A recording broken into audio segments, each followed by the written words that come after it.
Isra Mi'raj adalah salah satu peristiwa penting dalam sejarah Islam yang menandai perjalanan spiritual Nabi Muhammad SAW.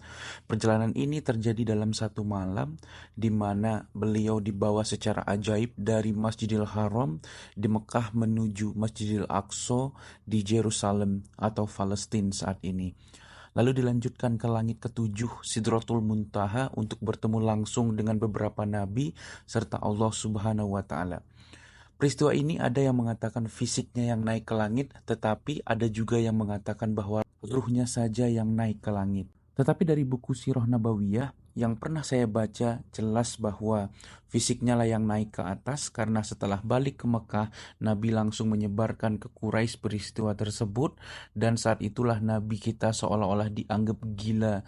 Dan juga dengan peristiwa tersebutlah Abu Bakar mendapat gelar As-Siddiq di peristiwa Isra Mi'raj, juga karena beliau percaya tanpa ragu sedikit pun ke Nabi bahwa Nabi benar-benar Isra dan Mi'raj ke langit. Statement yang luar biasa juga terucap dari mulut Abu Bakar. Dia mengatakan, jika tembok ini jelas putih secara fakta, tetapi Nabi Muhammad bilang itu adalah hitam, maka saya akan percaya itu hitam dan saya akan salahkan penglihatan empiris saya. Statement seperti itulah yang membuat Islam tersebar hingga detik ini.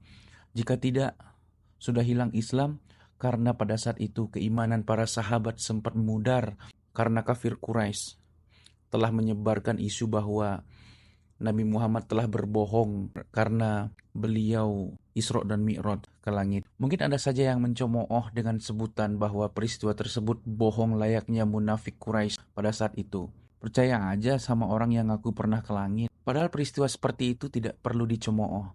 Karena sama halnya dengan Yesus bisa hidup kembali, bahkan menghidupkan, sama dengan Musa mampu membelah laut, sama seperti Dewa Brahma yang mampu menciptakan alam semesta.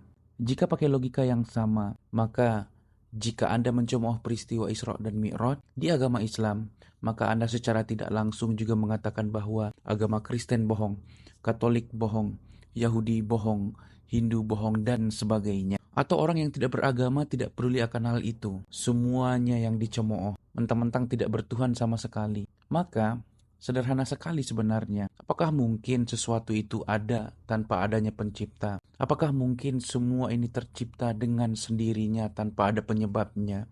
Jika benar semua ini bisa tercipta dengan sendirinya tanpa adanya pencipta, maka hukum sebab akibat di dalam fisika tidak bisa diterapkan dan tidak bisa kita gunakan. Akhirnya, yang tidak beragama pun juga kesulitan menjawabnya. Maka